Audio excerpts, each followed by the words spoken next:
विधायक जी, आज किसान जो है बेहाल है जी। और डीजल पेट्रोल के दाम बढ़ रहे हैं, इस पर आपका क्या विचार है? किसान को बेहाल सरकार कर रही है। किसान जो पूरे दुनिया को खाद्यान्न की व्यवस्था करता है वो कभी परेशान हो ही नहीं सकता, लेकिन अगर सरकार ही चाह रही है परेशान करना तो सरकार परेशान कर रही है। अब आप समझ लीजिए कि जो किसान विरोधी बिल ये लाए हैं, इतने दिन हो रहा है भूखों प्यासों और कितने किसान मर भी चुके हैं और उसके बावजूद भी भारत सरकार के जू नहीं रेंग रहा है और कभी भी किसानों के प्रति अच्छी सोच नहीं रहा।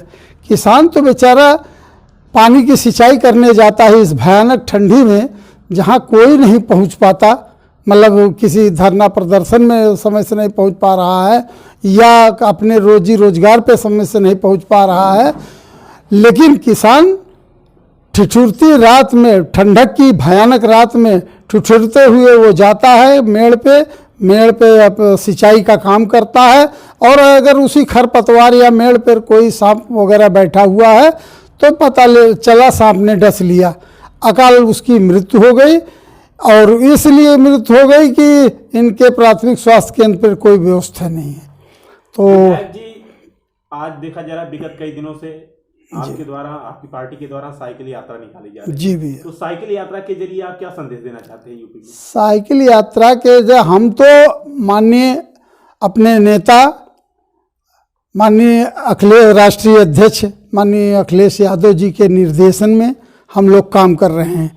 हमारे माननीय राष्ट्रीय अध्यक्ष श्री अखिलेश यादव जी का निर्देश है कि किसान का जो धरना प्रदर्शन चल रहा है, किसान जो समस्या के लिए लड़ रहा है, हमको बताया गया कि हम उसकी लड़ाई में सहयोग करें।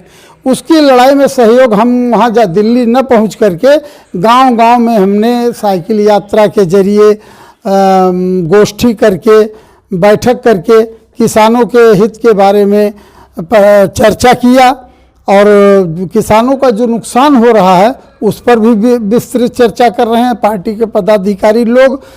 क्योंकि मैं तो धरती पुत्र माननीय मुलायम सिंह यादव जी ने पहला टिकट मुझको इस आलापुर का नाम पहले जहांगीरगंज था, तो यहाँ से पहला टिकट मुझको दिया था जनता दल से, तो उसमें मैं तो बड़े अच्छे वोटों से जीता और मेरे नेता का नाम भी पड़ा और हम लोगों ने ईमानदारी से अपने नेता को मुख्यमंत्री बनाने का काम भी किया। हमने कभी गद्दारी नहीं किया। अजीत सिंह जबकि रोड़ा बने, अजीत सिंह के साथ तमाम विधायक अपनी पार्टी से खसक लिए, लेकिन हम लोग ईमानदारी से डटे रहे। मैं तो इतना ही नहीं, मैं 2 और विधायक को लेकर के अपने नेता माननीय मुलायम सिंह का साथ दिया और हमारे नेता माननीय मुलायम सिंह, जिनको धरती पुत्र कहा जाता है, वो पहली बार मुख्यमंत्री हुए। हम लोग खुशी से फूले नहीं समाये। क्या लगता है विधायक जी कि भाजपा के विकास मॉडल के आगे 2022 में आप सरकार बना पाएंगे? हाँ, निश्चित बनेगी। अब देखिए, इस समय कोई पार्टी विरोध में उनके है ही नहीं। भाजपा के सामने कोई पार्टी मजबूती से खड़ी नहीं हो पा रही। अब एक बार थोड़ा बहुत ये मायावती जी खड़ी होती थी, बीएसपी वाले खड़े होते थे, ये तो बेचारे अपना लेन देन की शिकार हो गए। अब न इनके पास कैंडिडेट है और ग्राहक इनके पास नहीं है और पार्टी की तो इनके ये हालत है कि जो हमारे यहाँ ख़ास तौर से चमार समाज के लोग हैं, वो लोग जो इनके वोटर हुआ करते थे, वो भी नाराज हो करके अब माननीय अखिलेश यादव जी के साथ जुड़ रहे हैं, हम लोगों के साथ आ रहे हैं बहुत तेजी से।